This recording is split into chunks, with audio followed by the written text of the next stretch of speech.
अस्सलाम वालेकुम। Don't forget subscribe to this channel I repair master. इस चैनल को सब्सक्राइब करें। Thank you. अब ये देखिए Kenwood KWM 1012SA turbo wash की मशीन है। ये टर्बो वाश मशीन है। इसमें ड्रायर और वॉशिंग मशीन कंबाइन होती हैं। ये 2 in 1 मशीन है। अभी इसको चलाए देखिए पावर ऑन है तो ये चल रही है ना। अभी देखिए ये वॉशिंग मशीन चल रही है। वॉशिंग मशीन वाली साइड तो ठीक है, ओके है, पावर सप्लाई हुई है। अब ये जो ड्रायर है ये ड्रायर नहीं मूव कर रहा है, इसमें इशू ये है। बिल्कुल ये देखिए घुमाने से भी थोड़ा सा इसने मतलब राउंड कंप्लीट नहीं किया। अभी इसको हम खोलेंगे तो ये देखिए राउंड ऑन किया हुआ है तो चल नहीं रही। इसको पेज ऊपर से खोलेंगे अगर कोई मसला हुआ इसके स्विच में।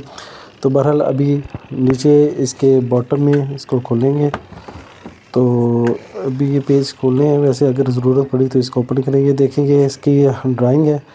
ड्राइंग में अब देखेंगे जो है ड्राइवर का इसमें लिमिट स्विच लगा होता है। लिमिट स्विच को आपने चेक करना है। पहले हम मोटर को चेक करेंगे कि लिमिट स्विच उसको सप्लाई पास कर रहा है कि नहीं। तो इस तरह हम चेक करेंगे। पहले हम ये कवर खोलते हैं। खोलने के बाद ये देखें मोटर, ये वॉशिंग मशीन, ये पैकिंग है। इस पैकिंग को हटाते हैं। पैकिंग को हटाने के बाद आपने मोटर को व्यू करना है। बर्न तो नहीं हुई, जली तो नहीं, कोई एबनॉर्मल स्मेल तो नहीं है। तो पावर आपने ऑफ़ कर लेनी है। इससे पहले तो आपने चेक करना है सारी वायरिंग ठीक है, कोई वायर तो नहीं जली हुई, कोई कटी हुई किसी वजह से। तो आपने इसके हो सकता है कि इसमें कैपेसिटर का इशू।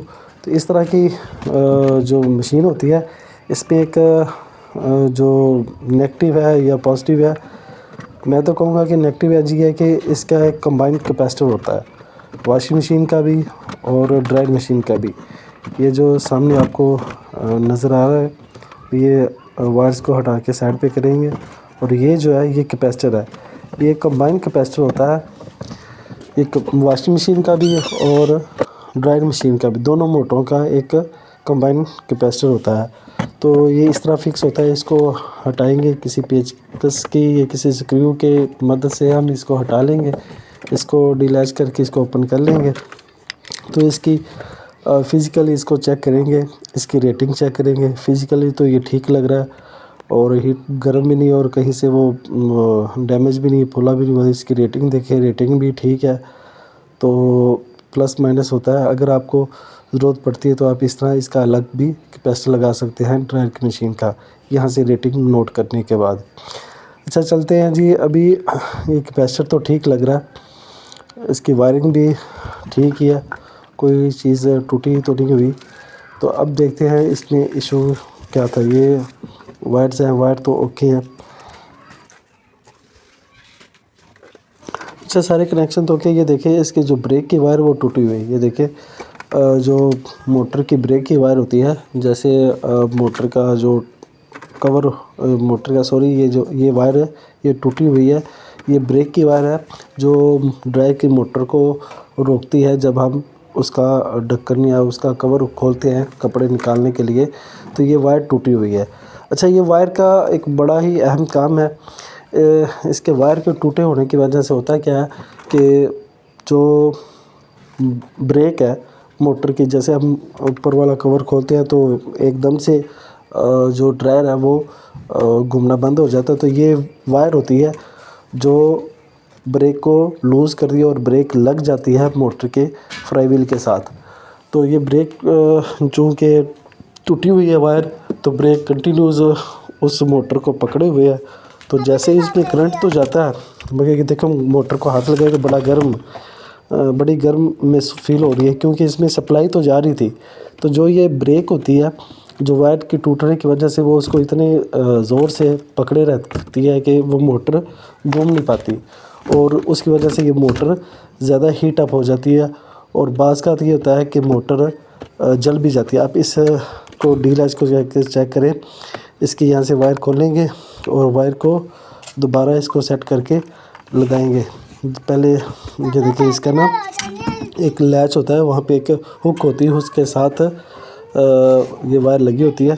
इसको पहले हटा लेंगे ऊपर से, तो फिर इस वायर में वो नया पिन ये देख के, ये पिन होता है ये जैसे हम मोटरसाइकिल की बाइक का पिन होता है ब्रेक का या क्लच का, उसी तरह ही है। तो इसको आपको ऊपर से ओपन करके लूज़ करके आपने इसमें ये प्लग निकालना है और प्लग के साथ इसके जो लैच होती है ब्रेक उसके साथ लगानी है उसके साथ। तो ये देखिए अभी हम इसको खोल के एडजस्ट करेंगे। आपने इसकी लेंथ इस तरह एडजस्ट करनी है कि जब भी ढक्कन खोले या इसका कवर खोले ड्रायर का, तो ब्रेक जो है ऑटोमेटिकली लग जाए। तो जब ये बंद होता है तो इसको खींच के रखता है। ये देखिए इसको खोलते हैं, इसको टर्न करके इसको अच्छी तरह से लगा लेना है, तो इस तरह हो जाएगा। तो आपने ये जो है ना उसके जो लैच है ना ब्रेक पैडल जो है उसके साथ लगा देना है। देखिए इस तरह ब्रेक के साथ पैड होता है तो ये लग जाती है।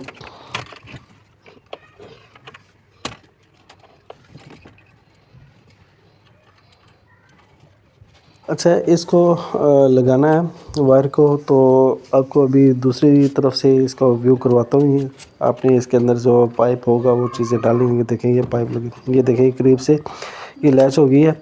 इसको आपने ये हुक को दूसरी तरफ से लाकर वहाँ पे एडजस्ट करना है। इसकी लेंथ को ऊपर हुक के साथ भी एडजस्ट कर सकते हैं। ये देखें अभी यहाँ पे मैं टाइट कर रहा हूँ तो कैमरे को व्यू नहीं मिल रहा।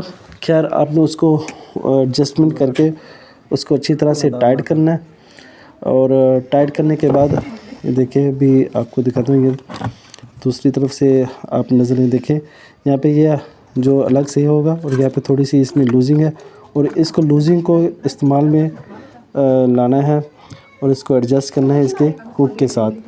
तो जैसे आप इस हुक के साथ इसको लगाएंगे तो ये जब खुलेगा ओपन होगा तो ब्रेक लूज़ हो जाएगी और मोटर चलना स्टार्ट हो जाएगी। तो आपने इसको एडजस्ट करना है उसकी लेंथ के एतबार से ना। अभी देखें ये पावर ऑन की है और ऊपर से नॉब घुमाइए तो मोटर चल रही है, क्योंकि इसके जो लीवर है जो ये देखिए मैंने खींचा हुआ है, वायर खींची हुई है और मोटर चल रही है।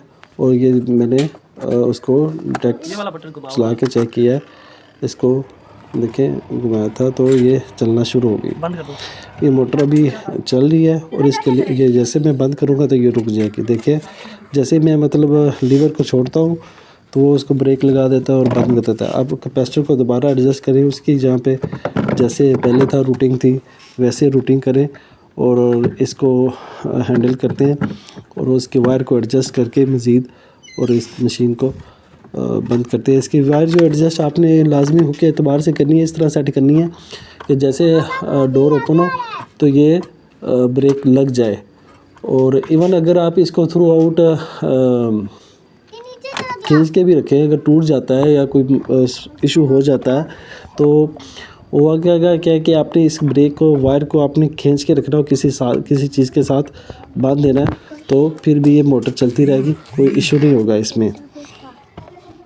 अभी ये की हुक को ब्रेक के साथ जो लैच होती है उसको एडजस्ट करेंगे। क्या रखना है कि दरवाज़े को खोल के रखना है और दरवाज़े को खोलने की हालत में ही आपने हुक एडजस्ट करनी है और नॉर्मल टाइट हो, उनके ज़्यादा टाइट नहीं हो ना लूज़ हो।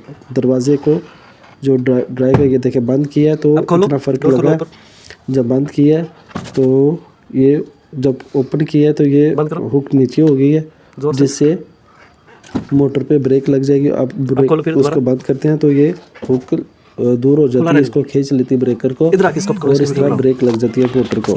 तो ये आपने अच्छी तरह से एडजस्ट करनी है। तो ये ब्रेक का इशू था, ये ब्रेक उसको लैच करके रखती थी, रोक के रखती थी, जिसकी वजह से मोटर चलती नहीं थी। मशीन बिल्कुल नहीं हुआ है, बिल्कुल ही ओके है। तो ये हो जाता है अक्सर, इन चीज़ों में आपने ख्याल करना है।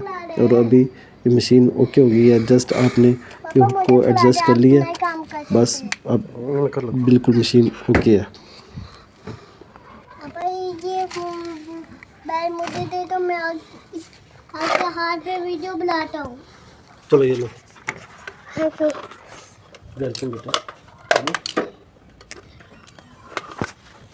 हाँ इधर को आप हाथ रखो, इधर को।